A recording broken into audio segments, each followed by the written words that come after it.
Hey guys, next project, we're going to use this photo of these apples as a reference. So you are going to have a little bit of flexibility. You're going to be able to use more colors. And now we're going to kind of put everything together, what you've been doing over the last few projects. So you're going to be using this. There will be a PDF of this photo in the file. You can see there's actually five apples, barely. One suggestion is, the whole comparative measurement thing. Make a couple of, kind of careful observations. This apple, people tend to make this one too small. If you notice, it's over half of the size of this. It goes at least halfway. If you go this way, it's not quite halfway, but it's really close to halfway. The midpoint of this photo is about right here. So this apple and this apple are a lot bigger than people realize. And then these are just kind of going off into the distance, okay? So you're gonna sketch out the apples. You are going to be able to use any colors you want to that are apple colors, okay? So we're gonna talk about that a little bit more, but that means you can make the apples kind of yellowish, orangish, reddish, greenish, okay, for the base. But that doesn't mean you're just limited to those, because I'm gonna show you, we're gonna use those cool colors. So maybe I use some blue or some purple in these shadow areas where I want it to go backwards and this to come forward. I'm going to use a little bit of blue and purple, in different areas, and then I can kind of do a little bit what I want with the background. All right, so that's the basics. You cannot use white. I'll be able to tell if you use white. So don't use white, don't use black. All right, yep, even for, the stem, we're going to talk through some other options. You can make a brownish by mixing some of these other colors, right? You're not going to use brown. So these top two, 6 and 7, and 1 are off limits. Once again, I'm going to be able to tell from your color mixing. Okay, so there's a few different ways you can approach this. The layering idea. So we got to kind of talk through, if you're going from light to dark, there's a lighter area here. It's not just red, okay? One thing that you have to really work through as beginning painting students is we're not just coloring. So the fact that there's a red apple, you're not gonna make this just 100% red, okay? You're not gonna make this 100% green. Or, if you wanna make this a red apple and this a green apple, totally fine, yellow, whatever you want to. But you need to have all the different shades and values that you've been practicing in your still life. Now you have to apply it here. So wherever there's a darker value, a lighter value, a highlight, you got to kind of plan for that. So there's a couple of examples of kind of a progression. So let's say I start with yellow. You notice how the white is avoided because on here there's white highlights. I don't want to paint that. I need to leave it the white of the paper. Anywhere that there's a value, I painted that yellow. There's some really, really light values over here, so maybe I leave that part yellow.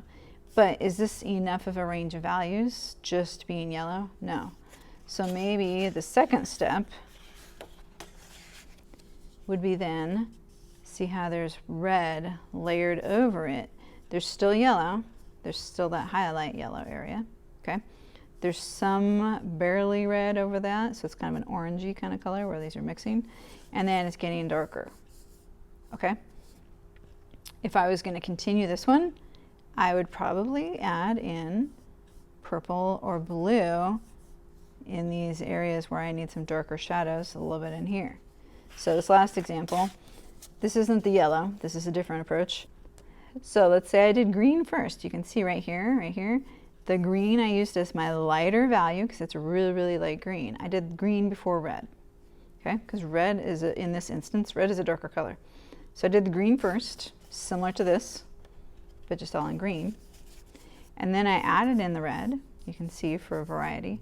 And then I added in the purple to get those really, really dark. So you can see how that has a lot more range of values than that one. This is a student example, and it's fine, right? But later on in the video, I'm gonna paint over some of these to show you how we can take it to the next level. Because this is just red and this is just green. It's fine, but could we make it better? Definitely. Okay. All right, and then here's one example. This is one that I've done as example, obviously not finished, so it's still in progress. But I've talked before how I like to incorporate those backgrounds. So you can kind of see here, in here I do a little bit more of a wet on wet approach with that green. It's yellow first, then some bright green, you know, kind of dropped in some different areas. And then some of this darker green dropped in, and this purple dropped in. So you can kind of see a little bit how there are these backgrounds. Over here you can see where it kind of went to that edge. There's a little bit of like a purpley blue on here for depth. There's purple here. Okay, so this is getting a lot more interesting, okay, because there's yellow and there's green and there's purple. And so as you get closer up, when you see it farther away, it's like, oh, okay, it's a, you know, painting of apples. And as you get drawn in, it's like, oh, there's a little bit of yellow on there.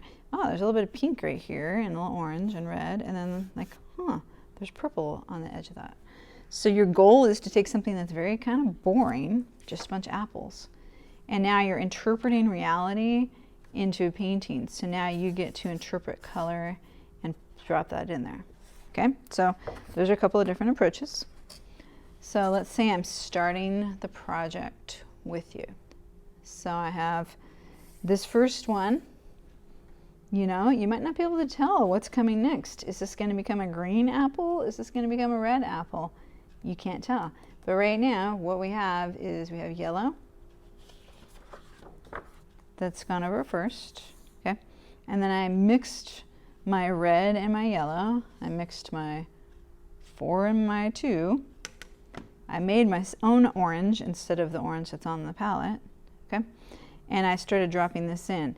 You can kind of see, this is a little bit of dry brush effect, okay?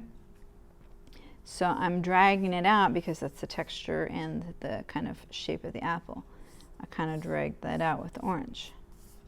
So I got a little bit of texture going on right here because I did the yellow first, let it dry, and then I did the orange over it, okay? I filled in these. These are just pure yellow. Notice leaving the white highlight area. This is yellow with a little bit of green layered over it, okay? So you don't know what's happening yet. Why did I avoid the apple in the middle here? Because it was touching here.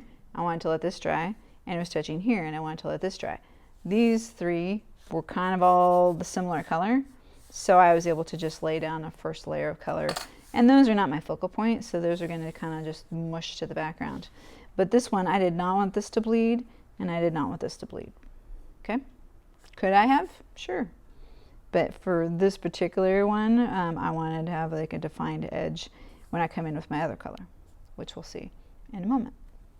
Is as things are drying, when we talk about the dry brush, if my brush doesn't have a lot of water on it and then I put a little bit of paint, I can kind of do this kind of approach and almost like lift off at the end. So as I'm doing it, it's almost like I'm tracing like the direction that would happen with this apple. So I'll be showing that a little bit later with a different color.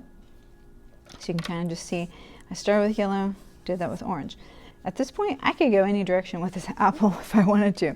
So some of you might think I'm going with red, and some of you might think I'm going with green. So what we're going to do to show this is we're going to switch to green. If you remember thinking about the actual photo reference that we're using, okay, there's a darker area here. I need to make this look like it's going inside. There's darker areas here, and coming all down here is darker value. So I'm going to actually make this into a green apple. Right now I'm using the 9 green, and I kind of got a little bit of a dilution on that. So now I kind of start thinking of the shape of it once again. So I'm going to be painting, and I can start out with this real light kind of approach. So I switch, you know, that lifting off. If I want to do that, then I'm going to drag up. Okay? Do you have to do that technique? No. But if you're trying to make something look round, we kind of talked about that before, then it kind of helps. If I want to let the areas kind of mush together and have a softer approach, then I definitely need to have it wet. So at this point I could do this, especially down here. I can go over this with water since it's dry. If I want it to kind of spread and mush together, you know. Okay, this is real subtle. You can kind of see that it's green, but right now you're still seeing a little bit of the orange and you're still seeing a little bit of all of that. That's what I want, because we talked earlier, if I want this to be an interesting apple to look at, personally, if it's just one color and there's not layers of color, it might not be like 100% interesting to look at if it was just plain green. So I'm going to kind of shape it as I kind of come through this. So I'm starting real light for a few reasons. One, because I can always drag over more color. I can always paint more. Okay, and you know, if it's part light green, part dark green, it's going to be a little bit more realistic, right? So as I kind of come in here, just giving you the idea, and then we'll fast forward and we'll kind of jump into, you know, a next step. So this is kind of giving you a little idea how I kind of get that almost like a feather, like kind of drag effect at the top. You can kind of see right around here. As long as my brush is wet, I put a little bit of paint on it, and then I can kind of start farther down, and as I come up, I'm thinking, where would the middle of this apple be? It would be dragging towards the core, and I kind of lift up. Don't feel like you have to use that technique, but I know some of you are probably curious about what I'm doing. Just remember, when you're doing layers, your goal is to not completely cover up your previous marks. So if I want to make a kind of a darker green down here, then, you know, I can absolutely do that. But my goal is to not completely cover up all the orange, because I want that for complexity of color, okay, unexpected color. I want a green apple to have a little bit of orange, because that'd be something that people wouldn't expect. Okay, switch into a smaller brush to kind of give you that idea. So you can kind of see how that corner is coming. I dropped in a little bit of a darker green, so now kind of headed a little bit more into where that green would be. So I'm going to let this dry. I'm going to do a little bit more to it. Okay, maybe put down the top layer or first layer of this one, and then we'll come back to that.